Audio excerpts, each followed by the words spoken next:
Dice así la Escritura en Job 11. Respondió Zofar, Namatita, y dijo: las muchas palabras no han de tener respuesta, y el hombre que habla mucho será justificado. ¿Harán tus falacias callar a los hombres? ¿Harás escarnio y no habrá quien te avergüence? Tú dices: mi doctrina es pura, y yo soy limpia delante de tus ojos.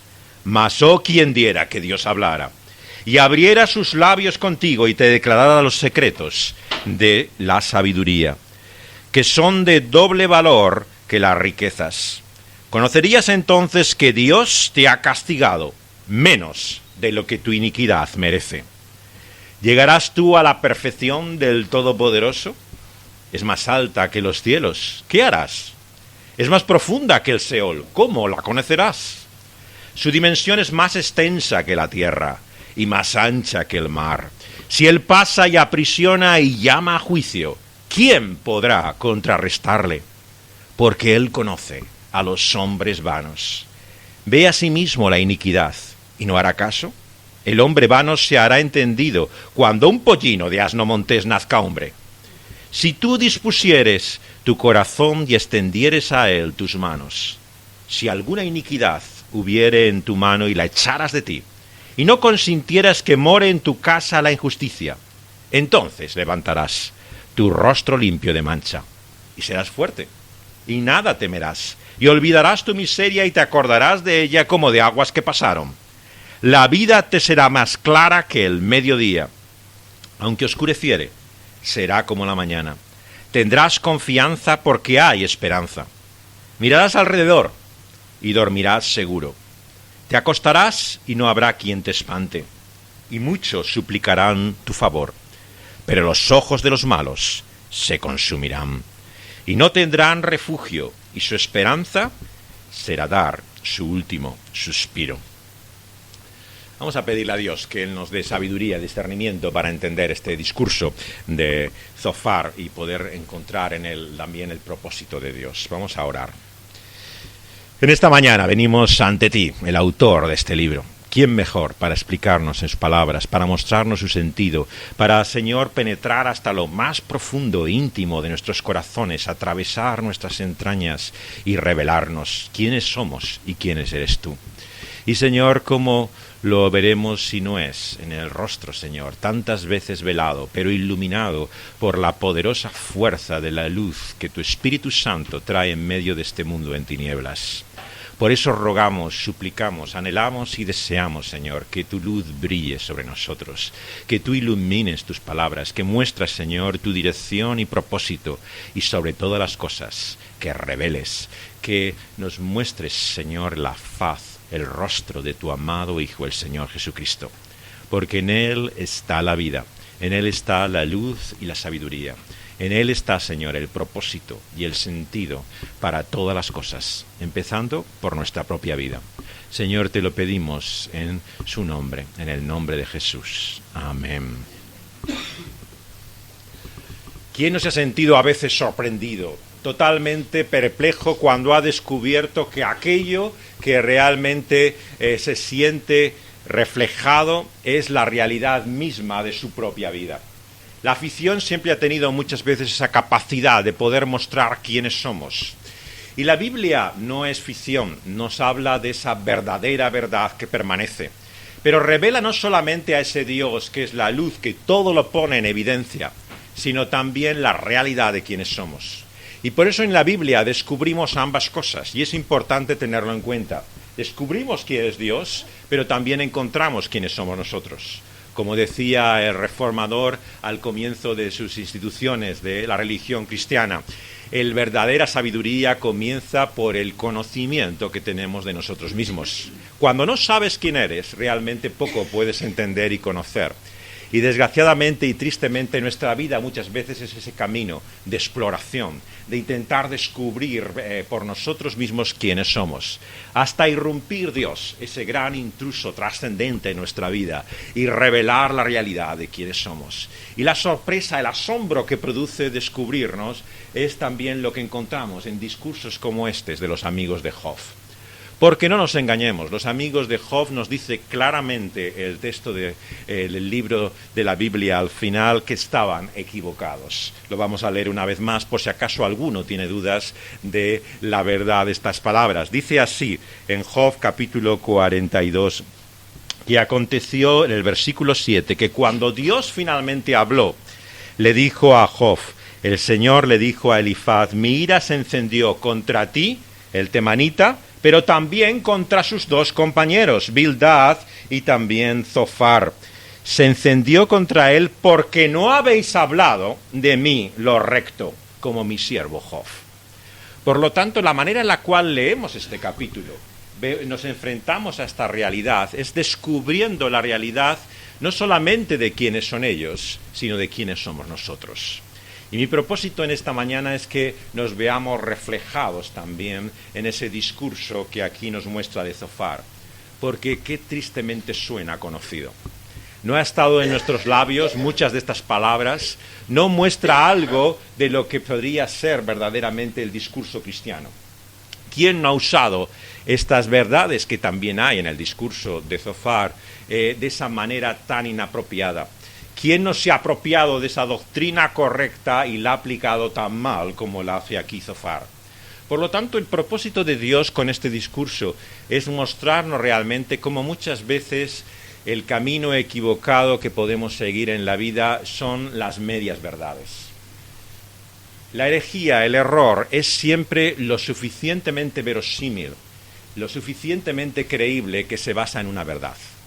Por eso es el engaño de muchos de estos errores que la gente fácilmente cae en ellos. ¿Por qué? Porque son medias verdades.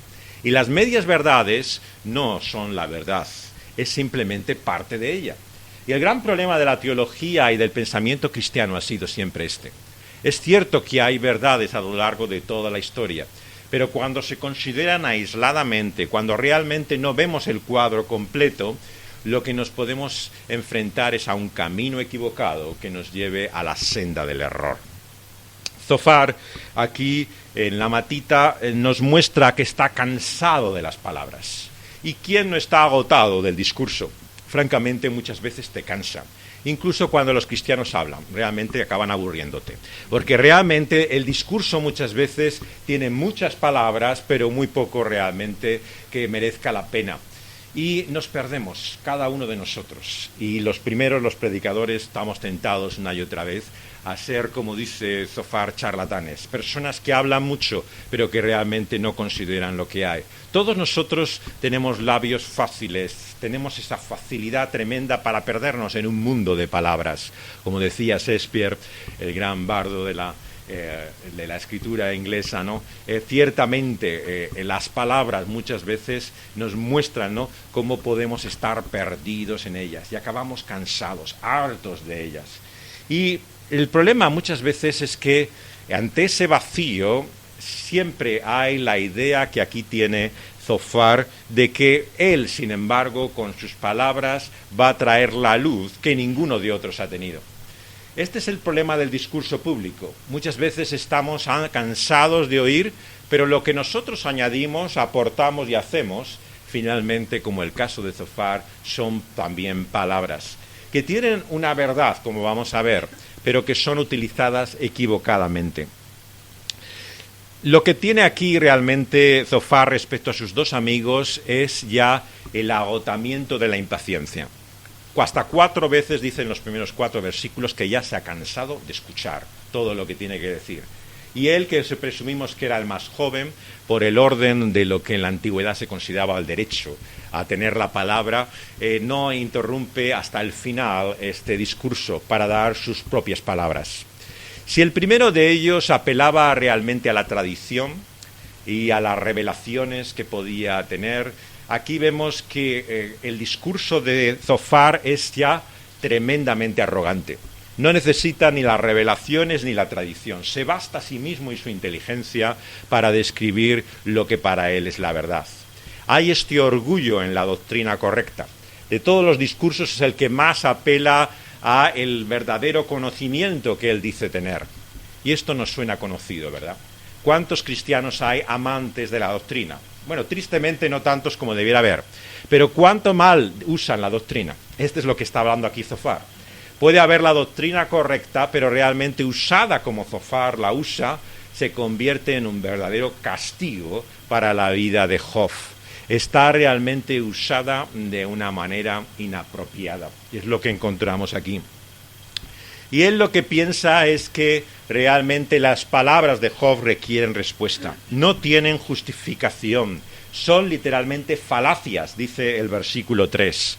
Son palabras engañosas, mentirosas, y por lo tanto considera que está burlándose, haciendo escarnio. Está, en definitiva, ofendiendo a Dios mismo, es a lo que se refiere aquí Zofar. Agustín decía que finalmente no hay más que dos actitudes en la vida. O te burlas de Dios o le glorificas. No hay otra opción más en la vida. Y claramente para Zofar no hay dudas que lo que Job hace es burlarse. Pero qué distinto es este al cuadro que de él encontramos en la Escritura, que no es de un burlador, que no es de alguien realmente que está en modo alguno utilizando a Dios y a su nombre en vano. Pero la percepción de Zofar en el versículo 4 es que es Job el que tiene un orgullo de su doctrina, que su doctrina es pura, que él es limpio además en su conducta delante de sus ojos, que es pretendidamente inocente. Aquí vemos la progresión de los tres amigos. El primero de ellos que habla, lo que nos dice es que él no es tan inocente como piensa. O sea, es ligeramente culpable, ¿no? El segundo ya nos habla realmente del hecho de que tiene que haber una culpa clara por todo lo que ha pasado en su vida, que es retribución de algo malo que haya hecho. Pero el tercer discurso, el que encontramos, el del tercer amigo, que es Zofar, lo que nos dice es que ella es no solamente totalmente culpable, sino que lo está encubriendo, ocultando. Lo que hay es un pecado secreto en la vida de Job, que hasta que no se ha revelado, hasta que no se haya arrepentido de él, lo que conocerá es finalmente todo ese mal que ha venido sobre ellos. Y vemos que dice aquí también en el versículo 5, que si Dios mismo hablara y abriera sus labios, en su sabiduría, dice el versículo 6, en sus riquezas, le mostraría que su castigo es aún pequeño comparado con lo que realmente merece. ¿Y quién no se reconoce en estas palabras? Muchos de nosotros una y otra vez encontramos consuelo en este hecho, de que Dios en su misericordia no nos ha tratado como merecemos, que Dios nos ha mostrado tal compasión que vivimos de su gracia. Y una y otra vez podemos decir, como dice Zofar acá, que merecemos mucho mayor castigo y retribución que el que tenemos. Hay una sabiduría evidente en las palabras de Zofar, pero fijaos la aplicación que hace de ellas. Este es el error. Muchas veces el problema que hay con algunos de los celotas defensores de la sana doctrina no es lo que dicen, o sea, no es la verdad de lo que hacen, es cómo usan ese discurso. Y este es el problema que aquí Zofar nos muestra y que ha de poner en evidencia. La cuestión no es si es verdad lo que dices, sino si es apropiado realmente el momento para decir lo que dices. Y esto es el problema que tiene Zofar y por el cual Dios hace su juicio final sobre sus palabras. Y declara que no han actuado correctamente, que no han hablado, dice, como deberían hablar. Lo que dice aquí Zofar es evidentemente una exaltación de la sabiduría de Dios. Nos recuerda casi las palabras del apóstol Pablo en Romanos 11, cuán grande, inescrutable e insondable es la sabiduría de Dios. ¿Quién no diría amén a estas palabras? ¿Quién no reconocería la verdad, la maravilla realmente de lo que está expresando aquí Zofar? Nos dice de esa sabiduría tan alta, tan profunda como el cielo y el Seol, que en su dimensión es más extensa, dice el versículo, que la tierra, más ancha que el mar, que pasa, aprisiona, llama a juicio. ¿Quién podrá a enfrentarse a la sabiduría de Dios? ¿Quién podrá contrarrestarla? Porque Él conoce la vanidad de los hombres, ve su iniquidad y no va a hacer caso. El hombre vano no se puede hacer entendido, será como un pollino de asno montés que se hiciera hombre. En el discurso de Zofar encontramos muchas veces la realidad de muchos debates y discusiones. Comienzan con argumentos muy racionales, se van haciendo ad hominem, o sea, convirtiéndose en un ataque personal al individuo, y acabas en el insulto. ¿Quién no ha visto a cristianos hasta haciendo esto? Da vergüenza, pero es realidad. O sea, se calientan de tal forma en la discusión que comienzan con una argumentación doctrinal muy correcta, acaban con un ataque al individuo y finalmente recurren casi prácticamente al insulto. O sea, esto es lo que hace aquí Zofar, porque le llama burro, simplemente. O sea, la descripción que está haciendo aquí es simplemente la de, no la difamación, sino llegar a esta forma a distorsionar totalmente su discurso, que se convierte en un ataque, en sarcasmo personal sobre él con esa comparación animal. Y la única solución, la única alternativa que Zofar le presenta es el arrepentimiento. ¿Y quién no se ve identificado con ese discurso? ¿Qué auténtico cristiano no ha pensado realmente que el problema de toda la gente es simplemente que no se ha vuelto a Dios de verdad, que no se ha arrepentido? Es el discurso preferido de todos los cristianos: juzgar, condenar y acusar a todo el que le rodea de que no viven como debieran vivir a Dios. Pero este fue el problema de Zofar.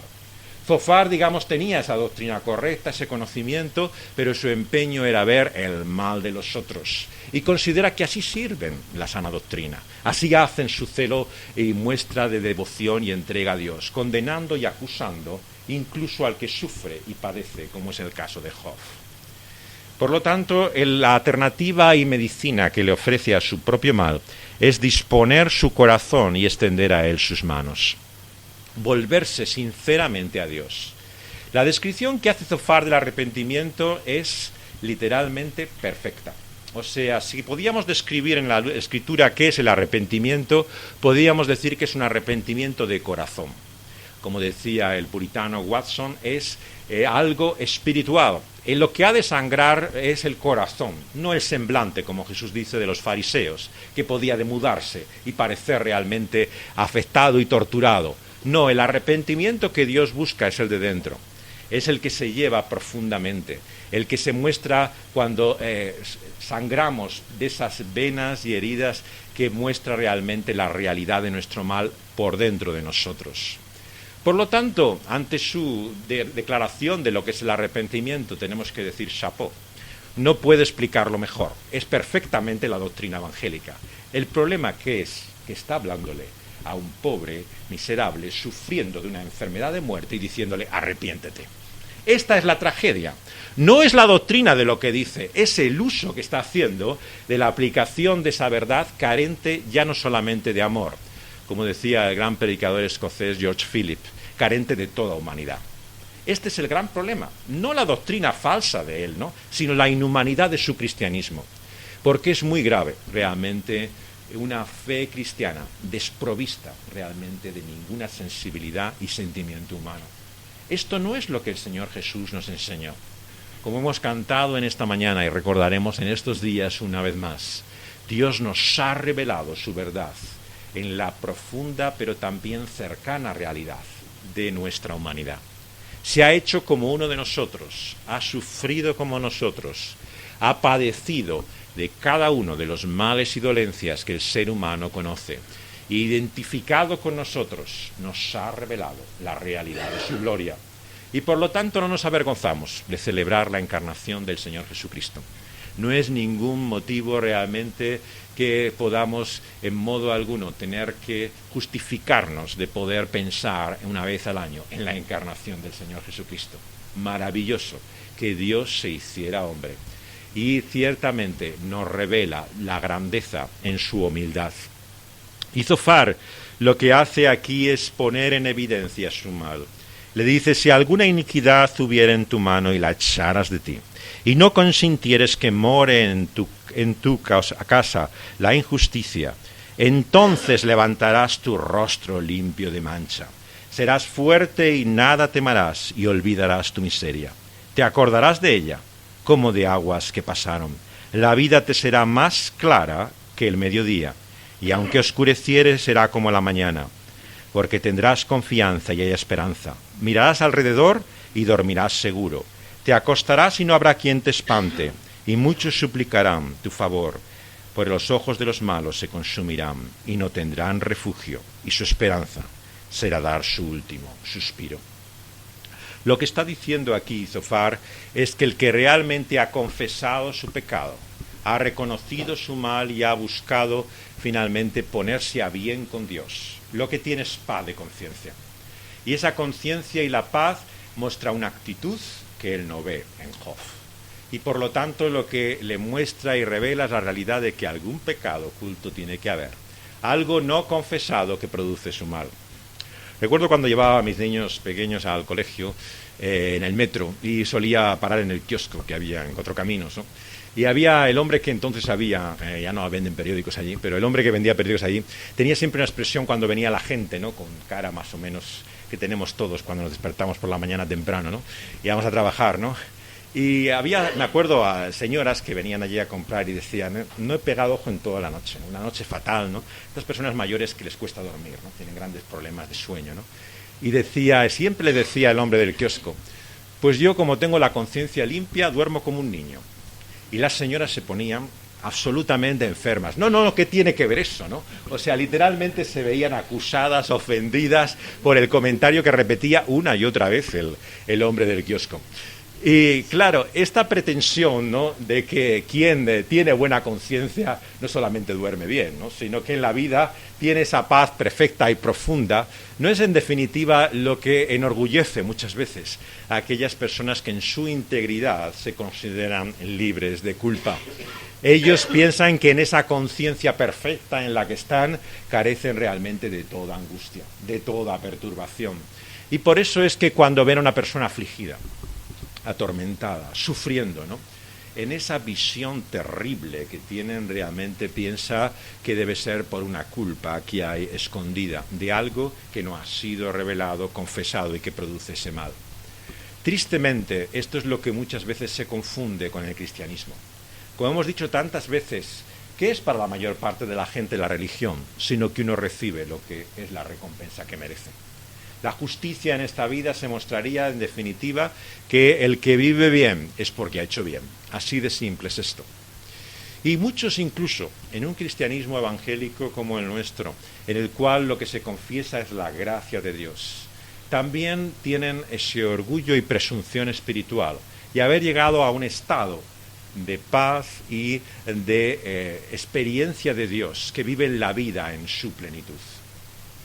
Este era sin lugar a dudas el problema ya de los judíos en la religión que encontramos en los días del Señor Jesucristo. ¿Os habéis preguntado por qué tantas veces Jesús acusa a los fariseos? Pocas personas hay que sean tal centro de sus ataques, ¿no?, y que el Señor Jesús tenga duras palabras como los fariseos. Muchos dicen que eran porque eran los que más se parecían a los seguidores de Jesús. El movimiento fariseo realmente no era como hoy usamos la palabra, una legión de hipócritas. O sea, gente que realmente era tan falsa que de lejos ya lo veías, ¿no? No, el movimiento fariseo era un movimiento de despertar espiritual en el judaísmo, de volver al origen. A diferencia del resto del judaísmo, el fariseísmo consideraba que había que volver a la ley, a los 5 primeros libros, olvidarse de toda la tradición judía y volver a lo que era la esencia, al origen. Nos suena conocido, ¿verdad? Reforma, vuelta al origen. Y cuando ellos finalmente redescubren ese origen, ¿qué ocurre? Que se pierden en este terrible legalismo. El legalismo por el cual demudan sus rostros y sus corazones están lejos de Dios. Y Jesús les revela que en su corazón lo que hay es codicia.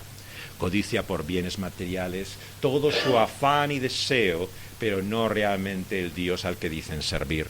Y Jesús por eso tiene muy duras palabras, para que las apariencias no engañen, para mostrar la realidad de lo que hay en la vida de esos fariseos y para que ellos se vuelvan de verdad a Dios y le encuentren por medio de Él. Lo que vemos entonces es que muchas veces el peligro está en aquello que se parece, que más similar resulta a la verdad. Por eso decíamos el peligro del error, que es la media verdad. Cuando uno dice una falsedad completa, realmente la posibilidad de engaño es mucho menor, porque no es sutil. Realmente no es complicado ver la diferencia. Uno ve claramente lo que está bien y lo que está mal. Pero cuando hay suficiente de verdad, ¿no?, vemos que esto es engañoso. Esto es ni más ni menos el evangelio de la prosperidad del cual Zofar nos está hablando acá. te dice cosas que la Escritura dice.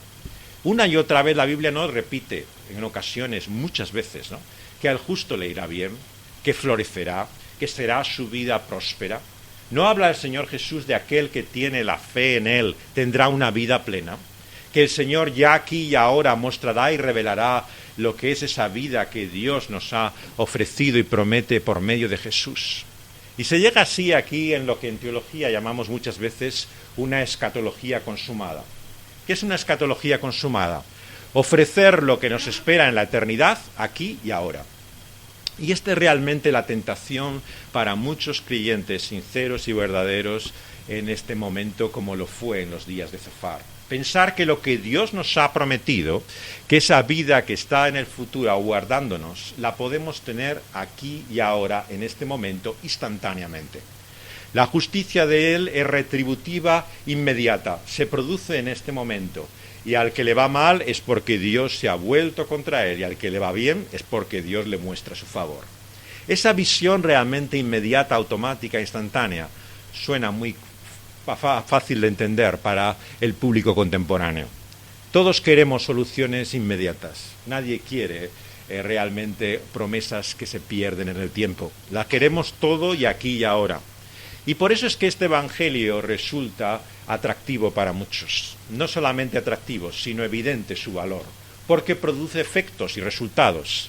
Si haces lo que Dios quiere, si cumples su voluntad, si crees y tienes fe, si confiesas el nombre de Dios, entonces tendrás prosperidad, salud, te irá bien en la vida. El falso evangelio de la prosperidad es realmente el tomar la verdad de las promesas de Dios, incluso materiales, que Dios bendecirá materialmente a sus siervos, y decir que son para aquí y para ahora. Que se muestra realmente en la afluencia, en la manera en la cual Dios enriquece a sus siervos su favor y bendición para Él. Y claro, la lectura es evidente. Quien tiene dinero, por algo será. Si la iglesia es grande y poderosa, si realmente tiene y es evidente su fuerza, es porque Dios y su favor está en él. Es tan lógico como eso. ¿Y qué es lo que tú tienes? Si tienes 4 y encima lo único que tienes son problemas y enfermedades, bueno, ya me dirás tú qué bendición de Dios hay ahí. Poco favor veo yo, no veo yo mucha indicación de que la mano de Dios esté sobre tu servicio y ministerio. Es así de ciega esta visión de Dios y de su voluntad.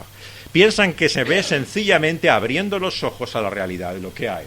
Y por lo tanto, donde está la prosperidad, donde está la bendición, donde el Señor muestra su favor materialmente, ahí está realmente el camino de obediencia y servicio a Dios.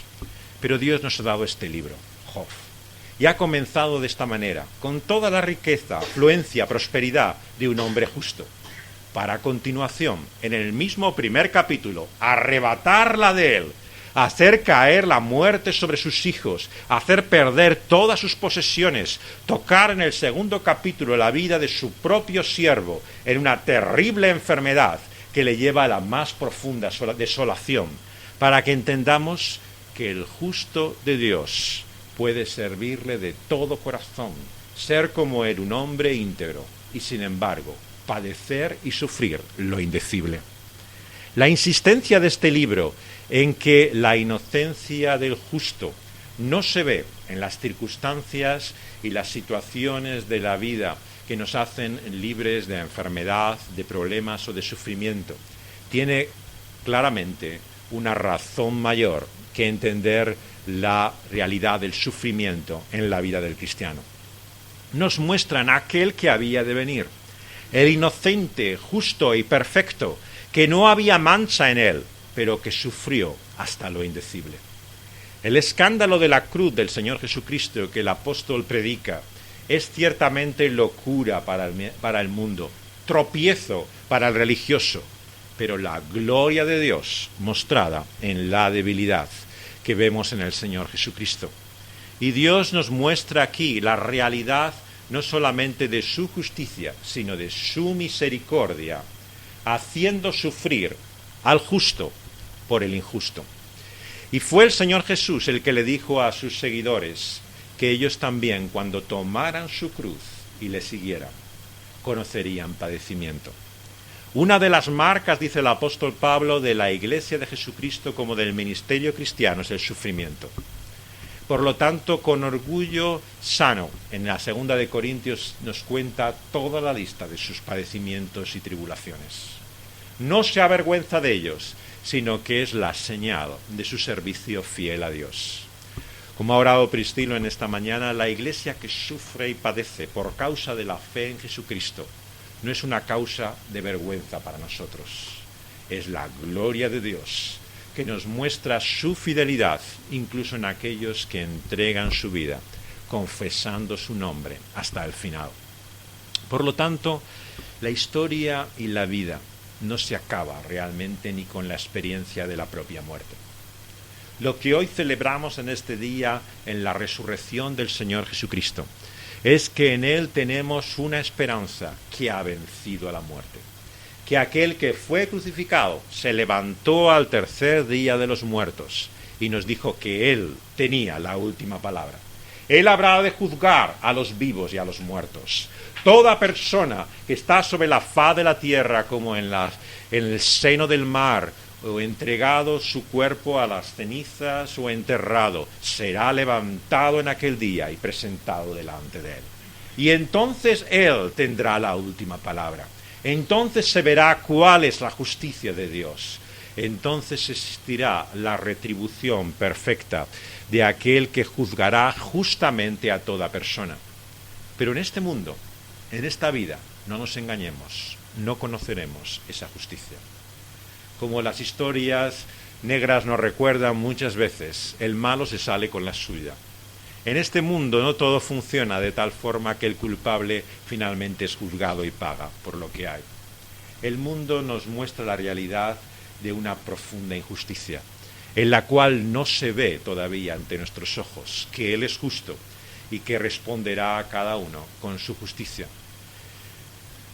Zofar se gloría de su conocimiento y de su sabiduría, pero como tantas veces lo que muestra es la necedad de no ver realmente que Dios y su justicia todavía no se ha revelado finalmente. Cree que puede interpretar, percibir la realidad de dónde está la justicia de Dios, y sobre todo en los demás. Tristemente está la realidad de muchos creyentes. A los demás siempre les dicen que sufren por su pecado, y ellos sufren porque es una prueba de Dios, claro, la paciencia simplemente. Pero ellos no padecen nunca como un castigo. El castigo es de los otros, nunca suyo.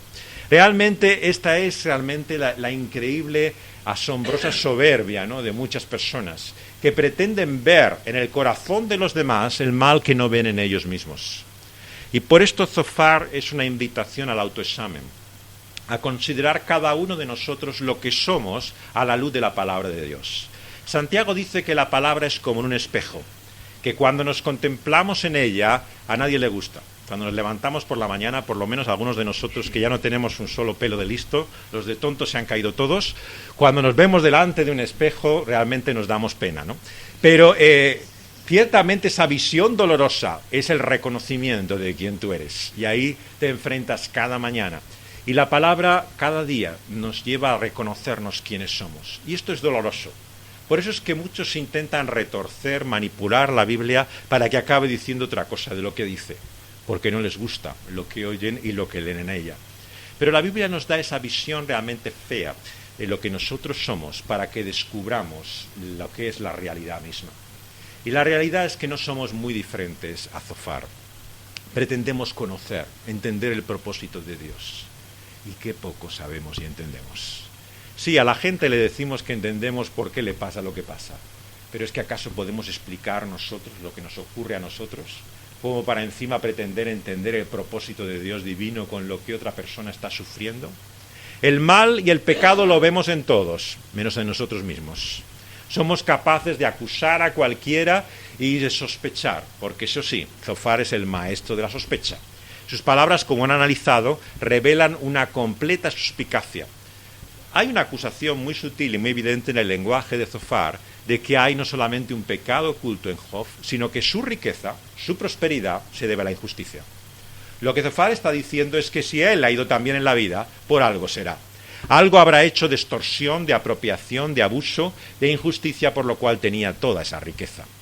Y por lo tanto lo que le está diciendo es que el que presume de ser íntegro, ¿no?, lo que habrá hecho es realmente su fortuna a causa del pobre, del oprimido, del explotado, y que por lo tanto un día tendrá que responder ante Dios, pero ahora mismo le quiere mostrar su juicio, quiere ponerlo en evidencia.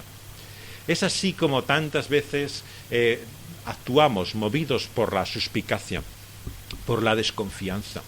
Realmente no nos fiamos de nadie, pero de nosotros mismos parece que estamos como Zofar, orgullosos de nuestro propio corazón. Pensamos que entendemos, que comprendemos, que tenemos en definitiva la verdadera doctrina, la correcta. Que Dios libre a una iglesia que no cuida la doctrina, que no guarda realmente el conocimiento verdadero de Dios y de su propósito. No hay ningún juicio ni condenación sobre la doctrina misma. Lo que nos dice es qué hacemos con esa doctrina. Porque si la doctrina la utilizamos como un instrumento de combate, si lo que nos dedicamos es a pelear contra todo lo que se mueve, a disparar contra todo individuo sencillamente porque nosotros tenemos la verdadera doctrina correcta, estamos usando muy mal ese conocimiento que Dios nos ha dado. Porque la verdad que nos ha dado es para usarla en amor.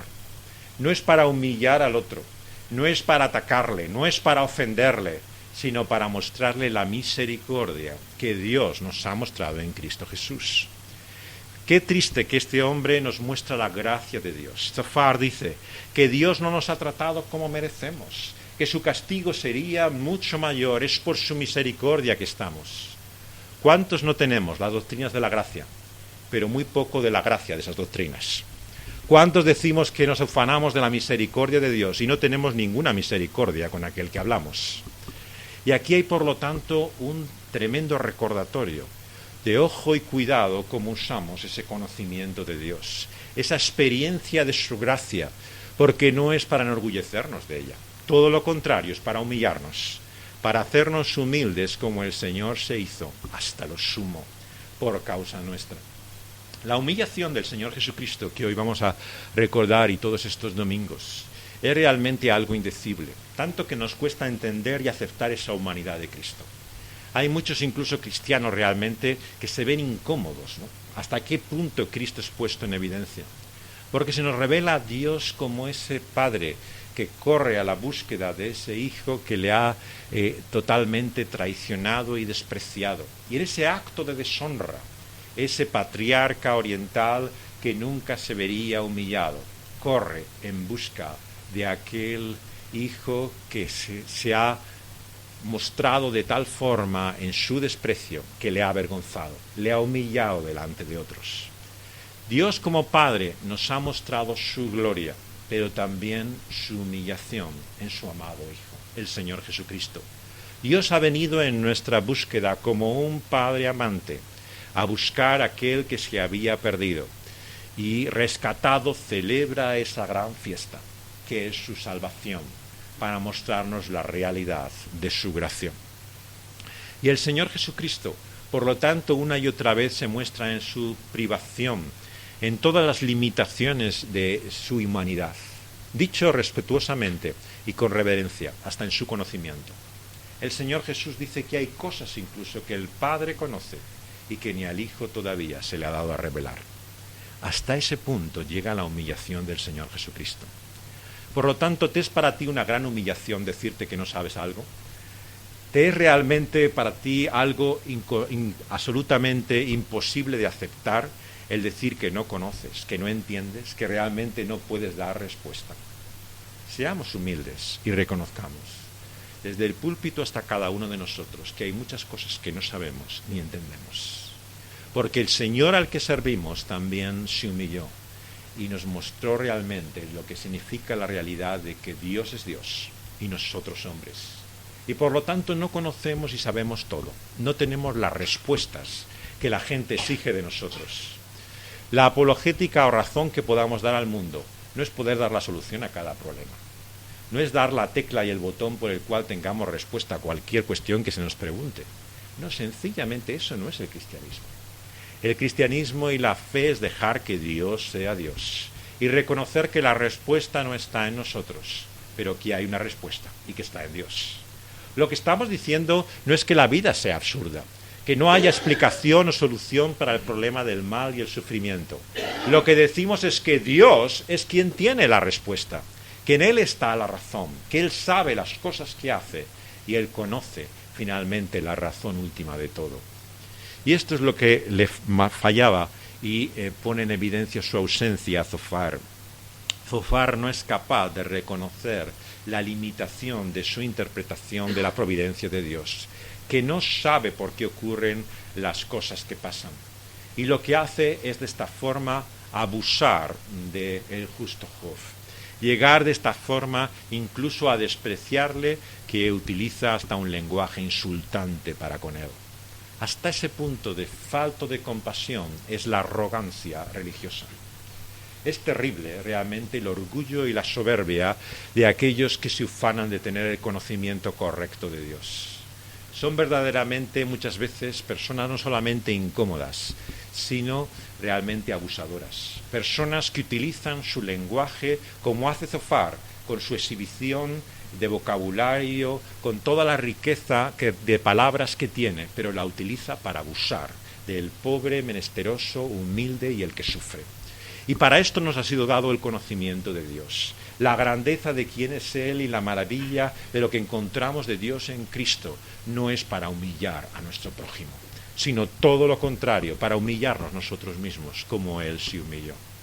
Este es el camino que nos ha mostrado, la senda que el Señor nos da de su servicio. El padecer nosotros las afrentas de los demás, no ser la causa de afrenta de otros. No ser nosotros realmente los que humillemos a los que nos rodean, sino sufrir nosotros esa humillación como nuestro Señor Jesucristo sufrió. Y el mensaje de la palabra de Dios es que Él vindicó a su Hijo. La promesa y esperanza es que Dios en su resurrección ha reivindicado la filiación divina, que Él es el Hijo amado del Señor Jesucristo, levantándole con poder de los muertos. En un día como hoy reconocemos que no solamente Él tiene la última palabra, sino que Él compensará todo sufrimiento, toda humillación, cuando Él vuelva con poder de los cielos a juzgar a los vivos y a los muertos. El orgulloso y el soberbio no prevalecerá, pero el que se humilla delante de Él, el que reconoce que Dios es Dios y que suyo es la realidad de su pecado, y implora su gracia y hace suya la justicia de Cristo Jesús, Dios le muestra su favor y misericordia. Y Dios y su salvación será finalmente el alivio y el consuelo que compensará todo mal. Será despertar a una realidad nueva y maravillosa, en la que entendamos que lo que tenemos con Él no se puede comparar con todo aquello que hemos dejado atrás. Por eso el mensaje de la palabra de Dios es un mensaje de esperanza. Porque si es cierto que los malos serán consumidos, que no tendrán refugio, ni las piedras ni los montes podrán ocultar al que huye de Dios y de su juicio en la ira venidera. Sin embargo, Él da esperanza. Esperanza hasta el último suspiro, pero esa esperanza está en aquello que ha de venir. No olvidemos nunca, como Hebreos nos dice, que la esperanza son las cosas que aguardamos, pero todavía no hemos recibido. Lo que esperamos y anhelamos de Dios y de la realidad que nos ha prometido, no es lo que ahora tenemos, sino lo que un día, por la fe, tenemos la seguridad y certeza que hemos de recibir. Y ciertamente que en esta vida hay mucho sufrimiento, hay mucho dolor que no podemos explicar. Y no es consecuencia directa muchas veces de nuestro pecado, por lo menos de un pecado en concreto, inmediato. Es cierto que Dios a veces nos hace que veamos la realidad de nuestro mal, trayendo consecuencias de ese mal. No podemos negar parte de la realidad.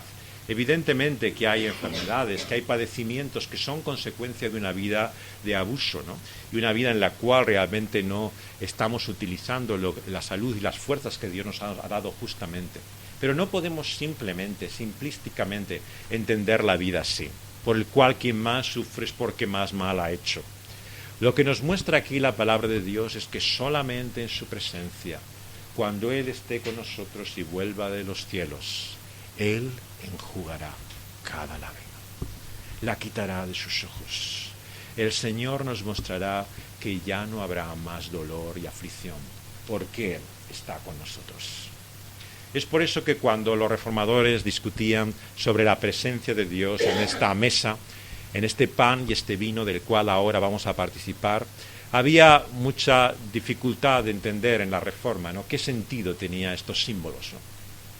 Muchos reformadores, como en el caso de Lutero, entendían que había una presencia real de Cristo en los símbolos, que Él se hacía evidente y su presencia de alguna manera. No es que se convirtiera el pan y el vino en el cuerpo y la sangre de Cristo, como la Iglesia Católica Romana enseña, sino que estaba en su presencia acompañando esa realidad de forma real.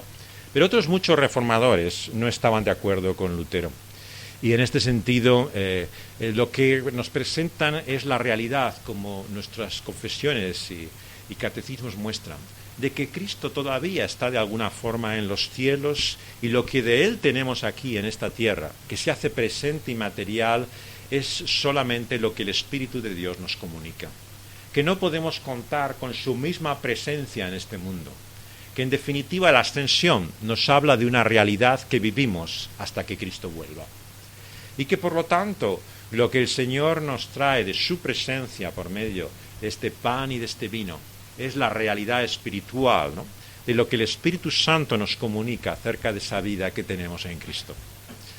Eso significa, sencillamente, que aunque a muchos les cuesta y es duro de aceptar, Cristo no está con nosotros de la manera que quisiéramos que estuviera. Como aquellos discípulos en los últimos capítulos de Juan, desearíamos que el Señor nunca se hubiera marchado, que estuviera siempre para con nosotros. Pero debemos aceptar lo que Jesús nos dijo: yo os envío otro Consolador, otro Cristo, el Paracleto, el Espíritu Santo, y Él me traerá de la presencia de Dios a vuestra vida.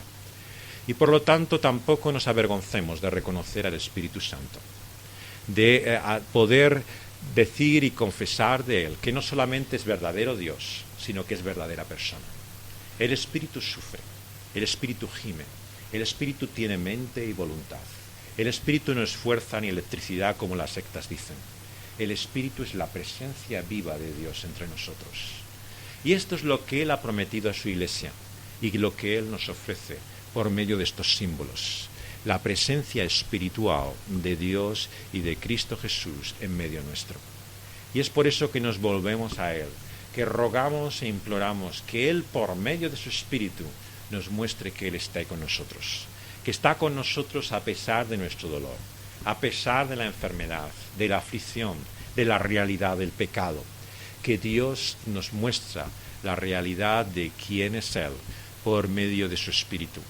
Y qué bonito, qué maravilloso que ese Espíritu es el Consolador.